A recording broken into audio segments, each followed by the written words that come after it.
Okay. बिस्मिल्लाहिर्रहमानिर्रहीम। आज का मैच जो तूतड़ा वर्सेस शराजी 11 खेला गया, शराजी 11 ने बआसानी वो मैच जीत लिया है। तो तूतड़ा की तरफ से बेहतरीन बॉलिंग आज की है अहमद फराज ने, उसके लिए ज़ोरदार क्लैपिंग करें। और अहमद फराज आज अपना इनाम उनको इनाम देंगे हाफ़िज़ सनाउल्लाह शाइख साहब, मरकज़ी general secretary federal union of columnist.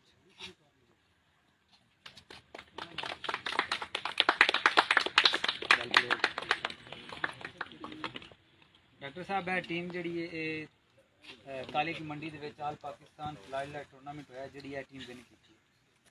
अज फिर हार गए ने कुछ इन्होंने लड़के कट सी, बस बैड लक होंदी रही है। बाकी माशाल्लाह बड़ा अच्छा खेडे ने ते साड़ियां नेक ख्वाहिशां तुहाडे नाल ने। अगों जितने वाली टीम के अज बड़ी अच्छी परफॉर्मेंस वहाई है, बहुत बुलंदो बाला छक्के मारे ने, गेंद लब्भा भी नहीं। जवाद डॉक्टर आलमगीर साहब।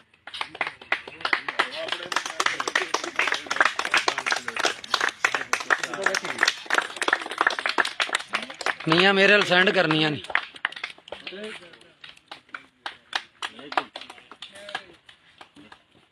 मियां मेरे अल सेंड कर छड़ी। इंतजामिया का इनाम मिलेगा यहाँ पे अब्दुल्ला को, अब्दुल्ला आबिद।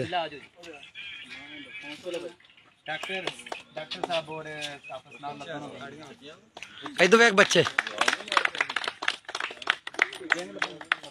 ओके हो गया। ओके जनाब, बहुत शुक्रिया दोनों टीमों का। और हमारे